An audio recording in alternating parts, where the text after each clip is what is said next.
नमस्कार दोस्तों, मैं स्टडी विथ राजन से राजन कुमार। इस वीडियो में हम लोग भारत छोड़ो आंदोलन और बिहार में उसका प्रभाव देखेंगे।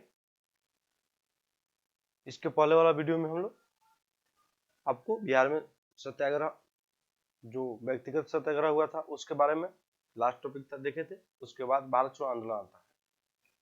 अब जो नेशनल लेवल का इतिहास पढ़े होंगे उनको भारत छोड़ो आंदोलन पता है कि जब द्वितीय विश्व युद्ध शुरू हो गया, उसके बाद भारत को अंग्रेजों ने बिना पूछे भारतीय लोगों से युद्ध में शामिल कर दिया, जिसके बाद मुस्लिम लीग आपको भारतीय कांग्रेस के द्वारा जहां जहां सरकार बनाया गया था वहां से त्यागपत्र दिया गया। उसके बाद व्यक्तिगत सत्याग्रह हुए, लेकिन उसके बाद चर्चिल साहब आए, उसके बाद क्रिप्स प्रस्ताव आया, लेकिन इस सब की असफलता के बाद में इधर जापानियों का प्रभाव बढ़ते जा रहा था, भारत की तरफ वो बढ़ते जा रहे थे। अतः और युद्ध की जो स्थिति थी, बंगाल में अकाल की संभावना और किसान लोगों की जो आर्थिक मंदी से मुसीबत था वो और बढ़ते जा रहा था।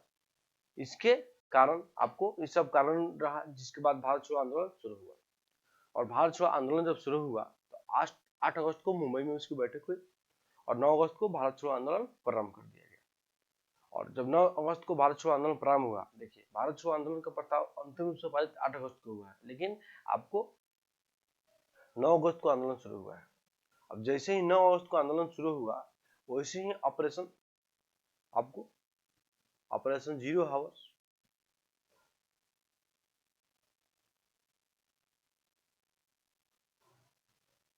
ऑपरेशन जीरो हावर्स के तहत अंग्रेजों ने क्या किया, प्रमुख भारतीय नेताओं को गिरफ्तार कर लिया। अब क्या रहा, आंदोलन का जो दामोदर था वो द्वितीय पंक्ति के लोगों को चलाया। जो द्वितीय स्तर के नेता थे, कांग्रेस में प्रमुख भूमिका नहीं निभाते थे, सेकेंडरी भूमिका उनका था, वो लोग आंदोलन का नेतृत्व संभाला प्रमुख नेताओं की गिरफ्तारी के बाद में। इधर क्या हुआ, बिहार में भी आपको आंदोलन प्रारंभ हुआ। जो आंदोलन प्रारंभ हुआ उसके बाद क्या होते हैं, प्रमुख नेताओं को गिरफ्तार कर लिया गया, जिसमें राजेंद्र प्रसाद थे, और उनको आपको बांकीपुर जेल में बंद कर दिया गया। वैसे ही बहुत सारे नेताओं को गिरफ्तार कर लिया गया, उसको हम देखते हैं इस वीडियो के थ्रू। तो यहाँ पे देखिए, जैसे ही आपको 9 अगस्त को भारत छोड़ो आंदोलन शुरू होने के साथ ही ऑपरेशन जीरो हावर, इसके तहत अंग्रेजों ने प्रमुख नेताओं को गिरफ्तार कर लिया। सभी नेताओं को सुबह में ही गिरफ्तार कर लिया। बिहार में पटना से, कहां से राजेंद्र प्रसाद गिरफ्तार किया गया था, पटना से। कहां रखा गया था, तो बांकीपुर जेल में। कहां पे, तो बांकीपुर जेल में। उस समय पटना के जिलाधिकारी जो थे वो कौन थे, WC आर्चर थे। बांकीपुर जेल में भेज दिया गया। बलदेव सहाय ने सरकारी नीतियों के विरोध में जो अधिवक्ता बने थे, आपको महाधिवक्ता बने थे 1937 में कांग्रेस के मंत्रिमंडल गठन के समय, इस पद से उन्होंने क्या किया, आपको त्याग पत्र दे दिया। इस पद से उन्होंने क्या किया, त्याग पत्र दे दिया। देखिए, बलदेव सहाय ने सरकारी नीतियों के विरोध में महाधिवक्ता पद से त्याग पत्र दिया। 9 अगस्त 1942 ईस्वी को अध्यादेश जारी करके कांग्रेस को भी क्या किया गया, गैर कानूनी घोषित कर दिया गया। कांग्रेस को भी क्या किया गया, गैर कानूनी घोषित कर दिया गया। उसके बाद आपको अब प्रमुख नेता तो रहे नहीं, अब आंदोलन का नेतृत्व छात्र संघ और सेकेंडरी जो द्वितीय पंक्ति के नेता थे उनके द्वारा किया जा रहा था। इसी समय आपको बिहार में छात्रों ने आंदोलन शुरू किया। अब देखिए, आते हैं हम लोग टॉपिक पे। तो सरकारी नीति के विरोध में तथा आंदोलन के समर्थन में जुलूस निकाला जाने लगा। ठीक, कदम कुआं में महिला चरखा क्लब में से महिलाओं का एक जुलूस निकला, जिसका नेतृत्व कौन कर रहे थे, राजेंद्र प्रसाद की बहन भगवती देवी। अब देखिए, यहाँ से क्वेश्चन क्या रहता है कि राजेंद्र प्रसाद की बहन कौन थी जिन्होंने 1942 के आंदोलन में भूमिका निभाया था, तो नाम क्या है, भागवती देवी। अब देखिए, यहाँ पे ऑप्शन दे देगा, एक और क्वेश्चन पूछेगा आपसे कि राजेंद्र प्रसाद की बहन भागवती देवी ने आंदोलन कहाँ से प्रारंभ किया था, कहाँ शुरू किया था, आंदोलन कहाँ पे किए थे, तो छपरा भी ऑप्शन रहेगा। पटना भी ऑप्शन में रहेगा। तो हम लोग समझेंगे कि छपरा के रहने वाले राजेंद्र प्रसाद हैं, उनकी बहन के द्वारा नेतृत्व आंदोलन का कहाँ किया जाएगा, तो छपरा में। लेकिन नहीं, आंसर क्या हो जाएगा, पटना के कदम कुआं, पटना के कदम कुआं। चलिए, उसके बाद 11 अगस्त को क्या हुआ आपको, 11 अगस्त 1942 ईस्वी को पटना की स्थिति काफी उत्तेजनापूर्ण थी। क्यों? क्योंकि छात्रों ने घोषणा कर रखा था कि आज हम लोग सचिवालय पर झंडा फहराएंगे। उसके कारण यहाँ की स्थिति बहुत ज्यादा उत्तेजनापूर्ण थी। ठीक, इस दिन लोगों ने पटना में सचिवालय पर झंडा फहराने का निर्णय लिया। झारखंड झंडा फहराने की कोशिश में डब्ल्यू.सी. आर्चर, जो पटना के जिलाधिकारी हैं, याद रखिए इनका नाम, डब्ल्यू.सी. आर्चर के आदेश पर पुलिस ने गोली चला दी, जिस पर 7 छात्र कौन कौन थे, नाम इंपॉर्टेंट प्री के लिए होता है, मेंस के लिए इनका नाम इंपॉर्टेंट नहीं है। ठीक, तो हम लोग इस वीडियो को प्री के लिए बनाए हैं, तो इनका नाम हमको देखना पड़ेगा कौन कौन थे। और एक स्टेप और आगे बढ़िएगा तो ये भी आप लोग को याद करना पड़ेगा कि किस जिला से संबंध थे। वैसे नाम केवल याद रहे तो अच्छा रहेगा, और जिला याद रहे तो बहुत अच्छा रहेगा। और देखते हैं जो 7 छात्र जो शहीद हुए थे वो कौन थे और किस जिला से संबंधित थे। चलिए, तो सबसे पहले कौन है, उमाकांत प्रसाद, कहाँ से संबंधित है, सारण से। उसके बाद आते हैं रामानंद सिंह, कहाँ से संबंधित है, पटना से। उसके बाद हम आते हैं सतीश प्रसाद झा, कहाँ से संबंधित है, भागलपुर से। जगपति कुमार, औरंगाबाद से। उसके बाद आते हैं देवी पद चौधरी, मुंगेर से। कितना हुआ, तो आपको अभी तक 5 नाम हुआ, और 2 और नाम देखना है छात्र लोगों का, उसमें हम देखते हैं।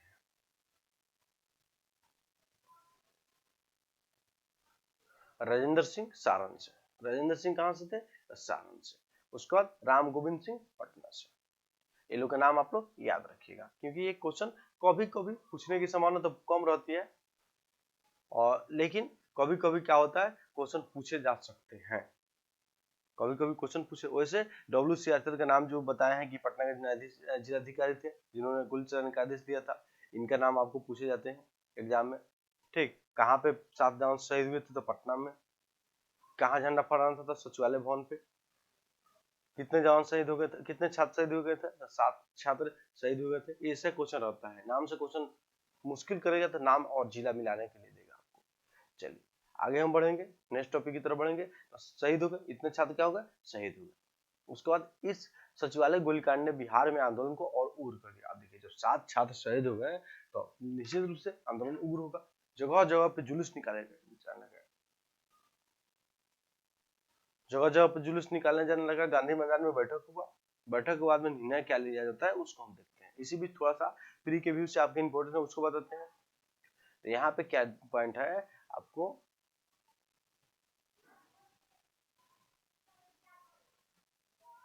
स्वतंत्रता प्राप्ति के पश्चात इस स्थल पर शहीद स्मारक बनाया गया, जहाँ पे 7 जवान शहीद हुए थे, 7 जवान छात्र शहीद हुए थे। वहां पे आपको क्या किया गया, शहीद स्मारक बनाया गया। ठीक है, जिसका इसका शिलान्यास स्वतंत्रता दिवस को ही स्वतंत्र भारत के अधीन प्रथम राज्यपाल जयराम दास दौलत राम के द्वारा किया गया, और इसका औपचारिक अनावरण था, बाद में उद्घाटन जो किए वो राजेंद्र प्रसाद द्वारा 1956 को किया गया। तो दोनों आदमी के नाम याद रखिएगा। औपचारिक अनावरण किए हैं राजेंद्र प्रसाद, और जो शिलान्यास किए हैं, मतलब शिलान्यास किए हैं कौन, आपको जयराम दौलत राम, और उद्घाटन मतलब शिलान्यास कर दिया, मतलब बनेगा यहाँ पे शहीद स्मारक।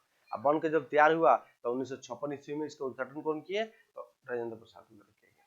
चलिए, आगे हम बढ़ेंगे, नेक्स्ट टॉपिक की तरफ बढ़ते हैं। नेक्स्ट टॉपिक की तरफ हम बढ़ेंगे तो यहाँ पे 1942 के आंदोलन के दौरान फतुहा के भीड़ ने शाही, देखिए अब क्या हुआ, उग्र हो गया, आंदोलन उग्र हुआ। 7 जवान शहीद हो गए थे, छात्र शहीद हो गए थे। उसके बाद में प्रथम पंक्ति के नेता लोग रहे नहीं, तो लोगों को जो मन में आया, जैसे मन किया वैसे आंदोलन शुरू किए। इसी में से एक प्रमुख घटना है फतुहा, जो पटना के आसपास पड़ता है। वहां पे क्या हुआ कि शाही जवान वायुसेना के जो 2 कर्मचारी थे उनकी हत्या कर दी गई फतुहा में। ठीक है, और इनकी हत्या करके इनके 100 को टांगा जो होता है, जो घोड़ा गाड़ी खींचता है, पीछे हम लोग बैठते हैं, कोई भी बैठता है, तो उस पे इन दोनों आदमी के 100 को रख के पूरा पटना में घुमाया गया। इतनी मतलब भयावह स्थिति थी आंदोलन को एक भयंकर रूप देने के लिए। इसके अलावा मुंगेर में क्या हुआ, इसी प्रकार की घटना होती है मुंगेर में। मुंगेर में क्या होता है कि दुर्घटना होकर गिरा विमान, मतलब दुर्घटनाग्रस्त होकर एक विमान गिरा, जहां उसमें जितने भी कर्मचारी थे उनकी हत्या कर दी गई। तो फतुआ में भी वायुसेना के कर्मचारी लोग की हत्या कर दी गई, और मुंगेर में दुर्घटनाग्रस्त होकर गिरे विमान के अधिकारी लोगों की हत्या कर दी गई। कर्मचारी अधिकारी थे, उनकी हत्या कर दी गई। इसके अलावा महाराजगंज थाना जो था भवन पर झंडा फहराने के प्रयास में फुलेना प्रसाद श्रीवास्तव शहीद हो गए। अब देखिए, आंदोलन का एक रग रग में बस गया था लोगों को। 1942 का आंदोलन था, बिहार के लोगों के रग रग में बस गया था। इसमें क्या हुआ, जब फुलाना प्रसाद श्रीवास्तव शहीद हुए तो उनकी पत्नी जो थी, उन्होंने उनके हाथ से झंडा लेके झंडा को फहरा दिया थाने पे। ठीक, तो महाराजगंज थाना भवन पर झंडा फहराने के प्रयास में कौन शहीद हो गए, फुलेना प्रसाद श्रीवास्तव शहीद हो गए। लेकिन उनकी पत्नी क्या थी, उनकी पत्नी तारा सिंह, तारा रानी, क्या नाम था उनकी पत्नी का नाम, तारा रानी। तारा रानी ने उनके हाथ से झंडा लेकर थाने पे फहरा दिया। अब यहाँ से मेंस में अगर क्वेश्चन पूछते हैं बिहार में महिलाओं का योगदान, तो तारा सिंह का नाम आप लोग दीजिएगा तो अच्छा रहेगा। वैसे राजेंद्र प्रसाद की बहन जो थी उनका नाम दीजिए। ये सब आपको नंबर आगे करेगा, वैसे शॉर्ट में पूछेगा, वैसे क्वेश्चन पूछते हैं तो याद रखिएगा। उसके बाद हम आगे आते हैं, इसी के तरह ऐसा ही कार्य में आपको एक विद्यार्थी थे, लगभग 16 साल उनका एज था। उनका नाम था ध्रुव कुमार। क्या नाम था, तो ध्रुव कुमार उनका नाम था। कहाँ के रहने वाले थे, कटिहार के। पुलिस की गोली से शहीद हो गए। ठीक, इस ऐसे ऐसे घटना बिहार में घट रहे थे। आंदोलन उग्र रूप से चल रहा था, बहुत अच्छे तरीके से चल रहा था। अंग्रेजों के नाकों में चने चबा दिए थे हमारे भारतीय लोगों ने। भारत में अंग्रेज का विरोध करने के लिए एक ध्रुव दल का गठन किया गया। बाद में ये जब शहीद हो गए ध्रुव प्रसाद कटिहार में, तो उनके नाम पे क्या किया गया, ध्रुव दल का गठन कर दिया गया। ध्रुव दल का स्थापना कर दी गई, जिसके सेनानायक जयप्रकाश नारायण थे। देख रहे हैं, तो ध्रुव दल का गठन कौन किया, तो जयप्रकाश नारायण के द्वारा किया गया। ये इंपॉर्टेंट है। ठीक, ये आपके लिए इंपॉर्टेंट है, जयप्रकाश नारायण का नाम आपके लिए इंपॉर्टेंट है। चलिए उसके आगे बढ़ते हैं हम लोग। दरभंगा के कुलानंद वैदिक और शिवधारा में कर्पूरी ठाकुर ने संचार व्यवस्था ठप करने का काम किया। तो ये दोनों आदमी जो थे, आपको कुलानंद वैदिक और कर्पूरी ठाकुर ने दरभंगा में आंदोलन किया था। इतना बात याद रखिएगा। उसी तरह से गया में श्याम बिहारी के द्वारा आंदोलन किया गया था।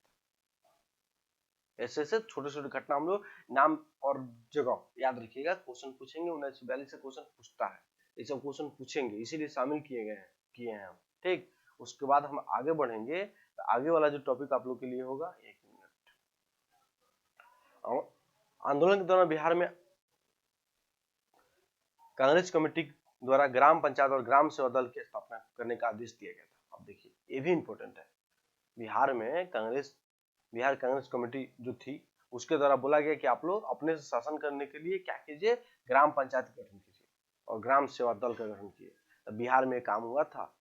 ठीक, बिहार में आंदोलन के विस्तार को दिखाइएगा, आंदोलन के स्वरूप को दिखाइएगा। जब मेंस में ये पॉइंट डालिएगा कि बिहार में क्या हुए थे आंदोलन के दौरान, ग्राम पंचायत और ग्राम सेवा दल की भी स्थापना हुई थी। इसके अलावा जनता के द्वारा अनेक जगहों पर क्या किया गया, समानांतर सरकार की स्थापना किया गया था। अब ये प्री में पूछ सकता है कि निम्न में से किस स्थान पर समानांतर सरकार का गठन 1942 में किया गया था, या निम्नलिखित में से किस स्थान पर किया गया था। कोई भी पूछ सकता है, या नहीं किया गया था, ऐसा करके डाल सकता है ऑप्शन में। तो आप लोग हम लोग देखते हैं उसको कौन कौन जगह था, क्वेश्चन में पूछे जाने की संभावना यहाँ से रहेगी। तो आप लोग इसको आराम से कीजिए अच्छे से। चलिए देखते हैं हम लोग। फतुआ में लगभग 65 व्यक्तियों ने कुछ दिनों तक समानांतर पर शासन चलाया था। ये इंपॉर्टेंट है आपके लिए। कहाँ पे समानांतर सरकार चला था, तब फतुआ में। आपको फतुआ के लगभग 65 केवल 65 व्यक्तियों ने समानांतर सरकार चला था। तो देखिए नंबर मत याद रखिए, केवल याद रखिएगा कि फतुआ में क्या चला था, समानांतर सरकार चला था। उसके बाद हम आते हैं चंपारण, मतलब तिरहुतपुर मंडल का दिन। आपको ऋषि दल नामक संगठन बनाया गया था। चंपारण में ऋषि दल का नामक संगठन बनाया गया था, जिसके अंतर्गत लगभग 1 महीने तक जनता का राज रहा। ये जो घटना है, ऋषि दल का गठन हुआ था आपको गोविंदगंज, चंपारण के मोतिहारी जिला है उसके अधीन एक थाना आता है गोविंदगंज, वहां पे आपको ये दल का गठन किया गया था, जो तिरहुत परिमंडल का अधीन पड़ता था। ये गोविंदगंज हमारा पड़ोसी थाना है, हरसिद्धि थाने के हम है, गोविंदगंज के हैं। चलिए घटना है, आगे हम बढ़ते हैं। गोविंदगंज से नाम है आप लोग दमनदर दुबे और राजेंद्र तिवारी के नाम आप लोग सुने होंगे जरूर, जो बाहुबली में, बिहार के प्रमुख बाहुबली में गिनती होते हैं लोग। चलिए आगे आते हैं लोग, नेक्स्ट हम आते हैं चंपारण जिला के ऋषि दल, ये तो आप लोग याद रखिएगा। नेक्स्ट आते हैं मुजफ्फरपुर, हाजीपुर, सीतामढ़ी और दरभंगा क्षेत्र में भी क्रांतिकारी संगठन द्वारा सरकार बनाया गया था। तो ये सब फतुआ, तिरहुत, मुजफ्फरपुर, हाजीपुर, सीतामढ़ी, ये सब जगहों का नाम आप लोग याद रखिएगा। ठीक, क्रांतिकारी संगठन द्वारा सरकार बनाया गया था। अमरपुर जो बांका में पड़ता है, यहाँ पे भी सरकार बनाया गया था, समानांतर सरकार, यहाँ पे भी समानांतर सरकार आपको बने थे।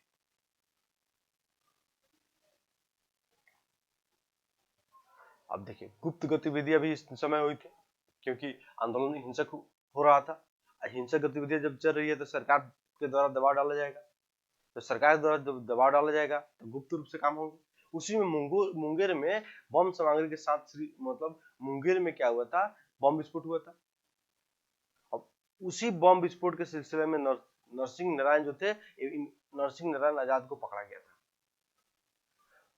क्वेश्चन पूछता है कि नरसिंह नारायण का संबंध किस पार्टी से था, तो एक समाजवादी पार्टी से संबंधित थे, याद रखिएगा। तो मुंगेर में बम विस्फोट हुआ था, उस सिलसिले में किनको पकड़ा गया था, नरसिंह नारायण आजाद को पकड़ा गया था। मुंगेर से नहीं पकड़ा गया था, दूसरे जगह से पकड़ा था, लेकिन उस बम कांड से संबंधित थे। इसके अलावा जयप्रकाश नारायण के द्वारा व्यापक पैमाने पर गुप्त गतिविधियां चलाई गई, जो हमेशा आपको बीपीएससी के प्री या मेंस के एग्जाम के लिए इंपॉर्टेंट पॉइंट रहते हैं। तो यहाँ पे इनके बारे में हम डिटेल से जानेंगे।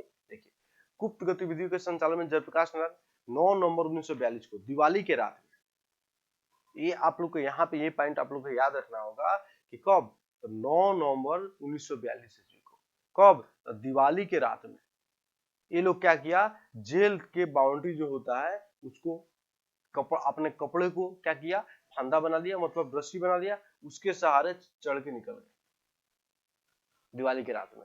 उसमें उनमें जो कौन कौन नाम था, तो एक नंबर नाम जो है आपको रामानंद मिश्रा जी थे, योगेंद्र शुक्ल जी थे, सूरज नारायण सिंह जी थे, गुलाबी सोनार नामक ये भी थे, उसके शालिग्राम सिंह भी थे। ये सब लोग कहाँ बंद थे, तो हजारीबाग जेल में बंद थे, वहां से फरार हो गए दीवार फांद के। उसके बाद ये लोग क्या किया, अपना जो शरण स्थल बनाया, बिहार के मैदानी क्षेत्र को नहीं बनाया, बल्कि नेपाल के तराई के जंगल को बनाया, जहाँ पे अंग्रेजों का प्रभाव कम था, वहां पे पकड़े जाने का डर कम था। इस इलाके में चले गए, वहां पे शिविर स्थापित किया, ये सब काम किए हुए हैं। ये सब नाम आप लोग को याद करना पड़ेगा, इंपॉर्टेंट है। चलिए वहां पे शिविर स्थापना हुआ। जयप्रकाश नारायण के ही नेतृत्व में नेपाल में यूको ने क्या किया था, आपको छापामार दल का गठन किया था। जयप्रकाश नारायण के ही नेतृत्व में यूको को छापामार युद्ध की शिक्षा देने के लिए एक केंद्र स्थापित हुआ था। नेपाल में ही क्या हुआ, इसके लिए आजाद दस्ता का गठन किया गया था। ठीक, नेपाल में ही दस्ते को अखिल भारतीय केंद्र और बिहार प्रांतीय कार्यालय का गठन किया गया था। वहीं पे आजाद दस्तन का गठन हुआ कहाँ पे, नेपाल के आपको राजविलास जंगल में, राजविलास जंगल, राजविलास होता है, राजविलास जंगल होता है, राजविलास जंगल। ठीक, यहाँ पे आपको आजाद दस्ता का गठन किया था। उस अब आजाद दस्ता का अखिल भारतीय केंद्र जो था वो आपको कहाँ पे, नेपाल में ही जहाँ पे गठन हुआ था वहीं पे, और उसके अलावा आपको बिहार प्रांतीय कार्यालय का गठन वहीं पे हुआ था। ये बात याद रखिएगा आपने। ठीक, किस आजाद दस्ता का गठन किनके द्वारा किया गया था, तो जयप्रकाश नारायण के द्वारा किया गया था। ये बात आप लोग को याद रखना है। उसके बाद आगे बढ़ते हैं। यहाँ जयप्रकाश नारायण के साथ रामानंद सिंह और डॉक्टर राम मनोहर लोहिया भी आ चुके थे।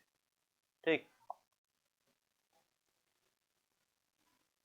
डॉक्टर लोहिया संचार और प्रचार विभाग का निर्देशन करते थे। इस जो आजाद दस्ता गठन किया हुआ था उसके प्रचार का कार्य किनका था, संचार और प्रचार का, तो डॉक्टर लोहिया का था। नेपाल शिविर का मुख्य प्रशिक्षक जो थे सरदार नित्यानंद सिंह थे, ये नाम याद रखिएगा। मुख्य प्रशिक्षक प्रशिक्षक कौन थे? सरदार नित्यानंद सिंह जी थे। नेपाल के राजविलास जो हम बताएं आपको, जंगल में आजाद दस्ता को पहले परीक्षण शिविर में बिहार के 25 युवकों को अग्निशास्त्र चलाने का परीक्षण दिया गया। मई 1943 ईस्वी में, मई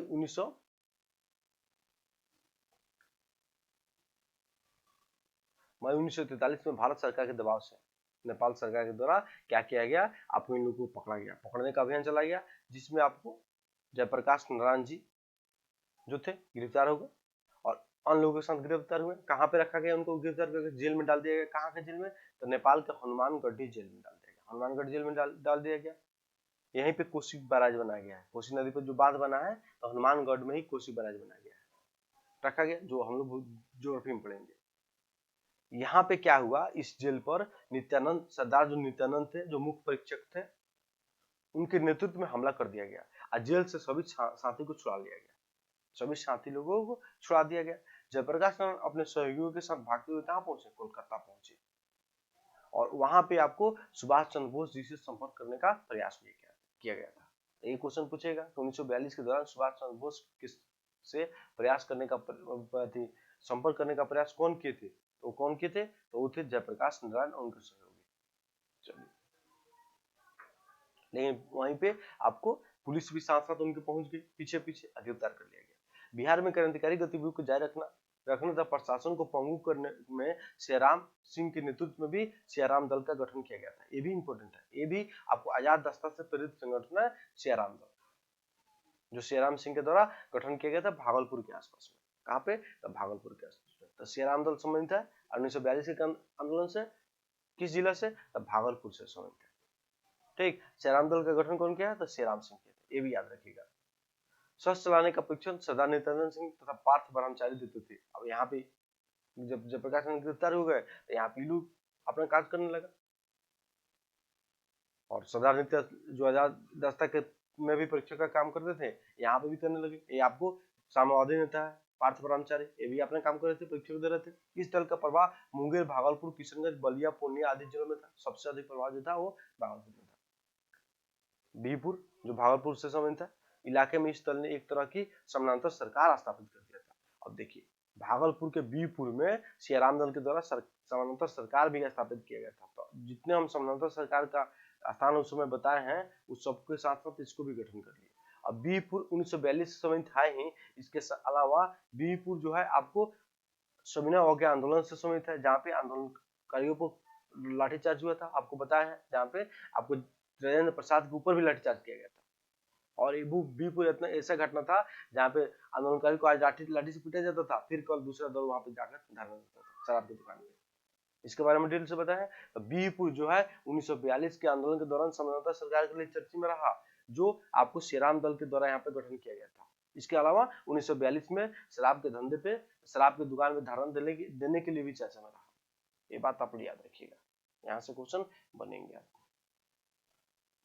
उसके बाद हम आगे बढ़ते हैं।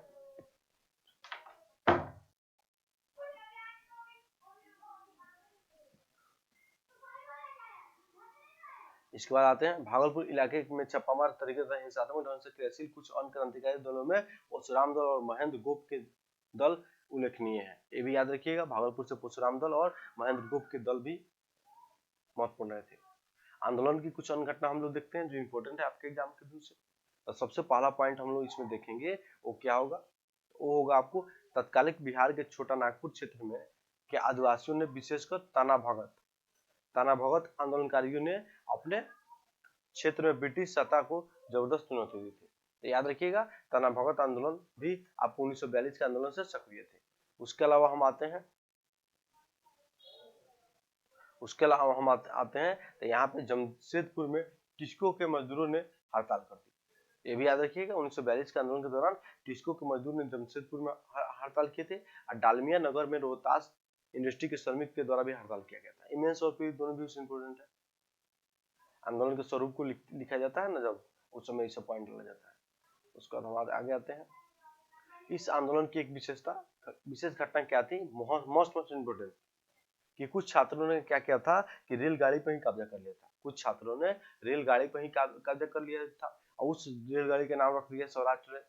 और जगह जगह घुमा घुमा कर उस ट्रेन को घुमा घुमा कर आपको आंदोलन का प्रचार करते थे। उस समय तक इसको घुमाया गया इस रेलगाड़ी को जब तक कि सरकार के द्वारा गिरफ्तार नहीं कर दिया गया छात्रों को। ठीक है, तो इस आंदोलन की एक प्रमुख विशेष घटना थी, कुछ आंदोलन ने रेलगाड़ी पर कब्जा कर लिया और इस ट्रेन को अपने नियंत्रण में एक स्थान से दूसरे स्थान पर चलाकर आंदोलन को प्रचार और प्रसार किया। तो याद रखिए ट्रेन का नाम क्या था, स्वराज ट्रेन रखा गया था। उसका आगे हम बढ़ते हैं।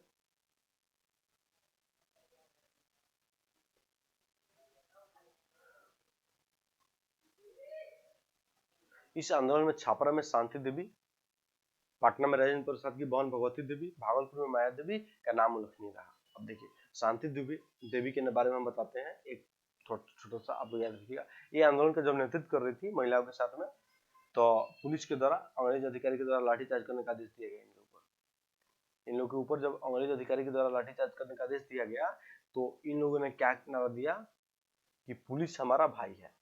अब पुलिस जितने थे वो भारतीय थे, ये बात इन लोगों के दिल में मतलब जगह बना लिया। उसके बाद उन्होंने लाठीचार्ज करने से मना कर दिया। ठीक, ये बात याद रखिए। छापरा में शांति देवी के द्वारा आंदोलन का नेतृत्व किया गया था, पटना में राजेंद्र प्रसाद की बहन श्रीमती भगवती देवी के द्वारा नेतृत्व किया गया था, और भागलपुर में माया देवी के द्वारा नेतृत्व किया गया था। चलिए उसके बाद हम आगे बढ़ते हैं। अखबारों की भूमिका भी इस आंदोलन में महत्वपूर्ण थी। अब क्या थी अखबार की भूमिका उसको देखते हैं। तो सर्च लाइट की भूमिका भी महत्वपूर्ण थी इस आंदोलन में। ठीक, सर्च लाइट की भूमिका समन्वय अवज्ञा आंदोलन के दौरान भी रही। इसके अलावा इंडियन नेशन को प्रकाशन बंद कर केवल सरकार द्वारा प्रकाशित पटना डेली न्यूज नामक समाचार बुलेटिन उस दौरान बिहार में प्रकाशित होता था। लेकिन 1942 में क्या किया गया, जब सर्च लाइट के द्वारा आंदोलन को प्रचार प्रसार के जोड़ दिया जा रहा था तो इसको बंद कर दिया गया। इंडियन नेशन को भी बंद कर दिया गया और केवल सरकार द्वारा समर्थित एक मैगजीन था, समाचार पत्र थे डेली न्यूज, उसी का प्रकाशन होता था। ठीक, इसके अलावा एक और मैगजीन का प्रकाशन होता था उसमें सदा-ए-आम। लेकिन इसको भी जितने भी पत्रिका छपती थी उसको सरकार द्वारा खरीद लिया जाता था और अपने बताए हुए इलाकों में इसको बांटा जाता था। ठीक, तो याद रखिए ये चारों मैगजीन 1942 के आंदोलन के दौरान प्रमुख रूप से सक्रिय थे। उसके बाद हम आते हैं आंदोलन के शोर को तेज करने के लिए आजाद हिंदुस्तान एवं मुंगेर न्यूज नामक अखबार निकाला गया। ये भी याद रखिएगा, मोस्ट इंपोर्टेंट है। आजाद हिंदुस्तान और मुंगेर न्यूज 1942 का आंदोलन संबंधित है। किसान सभा के मुख्य पत्र जो थे हुंकार, जिसके आपको स्वामी सहजानंद के द्वारा इसको प्रकाशित किया जाता था, ये भी इस समय प्रकाशित होता था। इतना मैगजीन 1942 के दौरान प्रकाशित होता था प्रमुख रूप में, और भी होगा लुका लुका के। ठीक, अब आते हैं हम लोग बिहार 1943 से लेके 47 तक। बिहार 1943 से लेके 47 तक। एक मिनट बढ़ा देते हैं, कितना लगेगा, 10 मिनट और लगेगा, आप लोग खत्म हो जाएगा। ये सब इंपॉर्टेंट चीज बताए हैं, याद रखिएगा।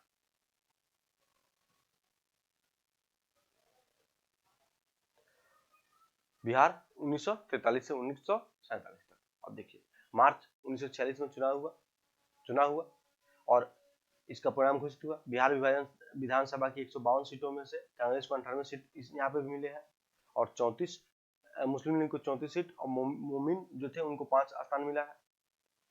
शेष स्थान पर और लोग विजयी हुए। यहाँ याद रखना है तो बिहार विधानसभा 1946 में जब चुनाव हुआ था तो कितने सीटों पर चुनाव हुआ था, 142। बस कांग्रेस को कितना मिला ये रफली याद रखते हैं, ऐसे छोड़ भी सकते हैं। जब कांग्रेस विजय हुआ तो कांग्रेस जब विजय हो गया तो क्या हुआ, आपको चिरकृत सिंह के नेतृत्व में कांग्रेस मंत्रिमंडल शपथ ग्रहण किए। उसके बाद जुलाई 1946 में बिहार विधानसभा आपको विधानसभा जो था संविधान सभा में चुनाव के लिए बिहार में कांग्रेस ने, देखिए सॉरी अब फिर से बताते हैं, जुलाई 1946 में जब कैबिनेट मिशन भारत आया था उसके बाद संविधान सभा का गठन हुआ। जब संविधान सभा का गठन हो गया तो बिहार से कांग्रेस ने सच्चिदानंद सिन्हा, राजेंद्र प्रसाद, सरोजिनी नायडू, नाम याद रखिएगा, सरोजिनी नायडू। कौन, तो सरोजिनी नायडू, ये नाम याद रखिएगा सरोजिनी नायडू का। ठीक, उसके अलावा मुख्यमंत्री जो थे श्री कृष्ण सिंह, अनुग्रह नारायण सिंह, उसके बाद अब्दुल कयूम अंसारी और 4 अन्य महिलाओं को प्रत्याशी मनोनीत किया गया। ये नाम याद रखिएगा, राजेंद्र प्रसाद, सच्चिदानंद सिन्हा, श्रीमती सरोजिनी नायडू, श्री कृष्ण, अनुग्रह नारायण, अब्दुल कयूम अंसारी। ये बिहार से कांग्रेस की तरफ से संविधान सभा के लिए निर्वाचित हुए थे, मनोनीत हुए थे। 1946 में हुए बिहार में दंगों के प्रभाव को रोकने के लिए पंडित नेहरू ने, जब 1946 में दंगा हो रहा था बिहार में, तो पंडित नेहरू ने क्या बोले थे कि यहाँ पे हम लोग बमबारी भी कर सकते हैं हवाई जहाज से, अगर आप लोग शांत नहीं हुए तो। ये रफली याद रख सकते हैं कि पंडित नेहरू ने किस स्थान पर बमबारी की धमकी दी गई थी, बिहार में। ठीक, उसको आते हैं 9 दिसंबर 1946 को बिहार के डॉक्टर सच्चिदानंद सिन्हा को संविधान सभा के प्रथम अधिवेशन का अस्थायी अध्यक्ष चुना गया। जब संविधान सभा की प्रथम बैठक हुई तो वहां पे सच्चिदानंद सिन्हा को क्या किया गया, प्रथम अस्थायी सदस्य नियुक्त किया गया। उसके बाद 2 दिन के बाद ही चुनाव हुए अध्यक्ष का जब चुनाव हुए तो वहां पे चुने गए राजेंद्र प्रसाद अस्थायी अध्यक्ष हो गए। अस्थायी प्रथम सच्चिदानंद सिन्हा और प्रथम अस्थायी अध्यक्ष आपको राजेंद्र प्रसाद, दोनों नाम इंपोर्टेंट है। चुनाव कब हुआ, तो सच्चिदानंद सिन्हा का चुनाव 9 दिसंबर 1946 को और राजेंद्र प्रसाद चुनाव 11 दिसंबर 1946 को, याद रखिएगा। उसके बाद 15 अगस्त 1947 को भारत को स्वतंत्र घोषित किया गया और स्वतंत्र भारत के प्रथम राज्यपाल कौन बने, जयराम दौलत राम, और मुख्यमंत्री श्री कृष्ण, याद रखिएगा। स्वतंत्र आंदोलन में महिलाओं का योगदान, तो 1922 में हम देखते हैं तो यहाँ पे सरला देवी और सावित्री देवी के द्वारा पटना में प्रिंस ऑफ वेल्स के बिहार आगमन का विरोध किया गया था, महिलाओं के योगदान में देखते हैं। तो उसके बाद 26 जनवरी 1930 को जब कांग्रेस ने स्वतंत्र दिवस मनाने की घोषणा की तो पटना में गौरी दास के नेतृत्व में तिरंगा फहराया गया। ये भी नाम याद रखिए, गौरी दास पटना में तिरंगा फहराए थे। कब, 26 जनवरी 1930 को। उसके बाद राष्ट्रीय आंदोलन के रचनात्मक कार्यों में भाग लेने वाली महिलाओं में अवनी नाम किनका था, प्रभावती देवी का था, जो जयप्रकाश नारायण की पत्नी थी, और ब्रजकिशोर प्रसाद, ये भी स्वतंत्रता सेनानी थे बिहार के, इनकी पुत्री थी। ठीक, नाम याद रखिएगा। प्रभावती देवी कौन थी, तो जयप्रकाश नारायण की पत्नी और ब्रजकिशोर प्रसाद की पुत्री। ये ब्रजकिशोर प्रसाद आपको चंपारण आंदोलन से संबंधित है, जो आपको गांधी जी के द्वारा किया गया था। उसके बाद आगे बढ़ते हैं हम लोग। 1946 में चरखा समिति की स्थापना पटना में कदम कुआं के समीप की गई थी। नेक्स्ट आइए, आशा सहाय 1943 में नेपाल नेताजी सुभाष चंद्र बोस के आजाद हिंदुस्तान फौज में शामिल हुई और नरसिंह कोर के सदस्य बनी थी। याद रखिएगा, बिहार से कौन आजाद हिंद फौज में शामिल होने वाली कौन महिला थी, तो आशा सहाय थी। ठीक, 1940 में जापान में स्वदेश लौटी और महिलाओं को हथियार चलाने के लिए प्रशिक्षित करने का काम भी कर रही थी बाद में। इसके अलावा महिलाओं का कुछ और महिलाओं देखते हैं जिनका योगदान बिहार के स्वतंत्रता संग्राम में रहा। उसमें श्रीमती शाह मोहम्मद जुबैर, जो जुबैर साहब की पत्नी थी। जुबैर साहब 1922 ईस्वी में गठित किसान सभा के मुंगेर में जो किसान सभा गठित किया गया था उसके अध्यक्ष थे और सचिव श्री कृष्ण नारायण थे, बता दिए उसके उनके बारे में। उन्हीं की पत्नी थी, वकील थे, जुबैर साहब वकील थे, उनकी पत्नी श्रीमती शाह मोहम्मद जुबैर थे। ये मुंगेर की रहने वाली थी, ये भी स्वतंत्रता आंदोलन में महत्वपूर्ण भूमिका निभाई थी। राम स्वरूप देवी भागलपुर समय थे, ये भी प्रमुख आंदोलनकारी थी बिहार के। शांति देवी छपरा भारत छोड़ो आंदोलन समय भूमिका निभा रही थी, बतौबे की है। भगवती देवी राजेंद्र प्रसाद की बहन पटना में 1942 के आंदोलन में सक्रिय थी। श्रद्धा एवं सरस्वती, ये छपरा 1942 के आंदोलन से संबंधित थी। ठीक है, 1942 के आंदोलन से संबंधित थी, ये आपको नाम बता दिए। चलिए, इस प्रकार से हमारा जो मॉडर्न हिस्ट्री था वो आपको खत्म हो गया। टोटल मॉडर्न हिस्ट्री हम वीडियो के थ्रू आप लोग को बता दिए। यहाँ से हम गारंटी लेते हैं दोस्तों आप लोग से कि आपका 95% से अगर क्वेश्चन पूछे जाते हैं तो 95% से ऊपर क्वेश्चन हमारे नोट से रहेंगे। ठीक है, एक आप काम कर लीजिएगा, जब हम ऑब्जेक्टिव क्वेश्चन इसका कराएंगे ना, अभी थोड़ा सा टाइम हमको दीजिए। ऑब्जेक्टिव क्वेश्चन जब हम इसका कराएंगे तो आप लोग उस ऑब्जेक्टिव क्वेश्चन को कर लीजिएगा, टेलीग्राम से जुड़ के कर लीजिएगा या यूट्यूब पर वीडियो डाल देंगे। टोटल ऑब्जेक्टिव जो डालेंगे हम अलग अलग करके, ज्योग्राफी का, आपको हिस्ट्री का, करंट का, इकोनॉमिक्स का, इकोनॉमिक सर्वे का, ये सब को देख लीजिएगा, तो अब जाके आपको पूर्ण तैयारी हो जाएगी। केवल पढ़ने से नहीं होता, ऑब्जेक्टिव क्वेश्चन भी बनाने से होता है। ठीक, तो 95% यहाँ से क्वेश्चन पूछे जाएंगे, बशर्ते आप मेरा ऑब्जेक्टिव क्वेश्चन भी देख लीजिएगा। हाँ, आप लोग को राय देंगे कि बनाइए, बनाना है तो, जो इम्तियाज अहमद का ऑब्जेक्टिव क्वेश्चन है बनाना है तो बनाइए, लेकिन थोड़ा सा फालतू भी क्वेश्चन है, डिमोटिवेट आदमी हो जाता है। इतना ना फैक्चुअल इस किताब में दे दिया है कि आदमी डिमोटिवेट हो जाता है। किताब अच्छा है, तो यहाँ से क्वेश्चन छांटना पड़ेगा, तब जाके आपका तैयारी होगा। हम कर देंगे। और भी 2-4 बुक है, वहां से ऑब्जेक्टिव निकाल के जो जो ऑब्जेक्टिव बनेंगे आप लोगों को दे देंगे। बस आप लोग हमारा सहयोग कीजिए। अगर सपोर्ट करना चाहते हैं तो वीडियो को लाइक कीजिएगा और शेयर कर दीजिएगा ग्रुप में, चाहे दोस्तों को बताइए कैसा ऐसा। हिस्ट्री बहुत अच्छा बताए हैं, इसमें नो दाय है। यही आप लोग पढ़िएगा, कहीं बिहार स्पेशल था 3 से 4 हजार 500 रुपये दीजिएगा तो भी इतना अच्छा मटेरियल नहीं मिलेगा, ये हम दावा करते हैं। चलिए ओके, फालतू बात नहीं करते हुए वीडियो को रोकते हैं यहीं पे, फिर मिलते हैं हम लोग नेक्स्ट वीडियो में।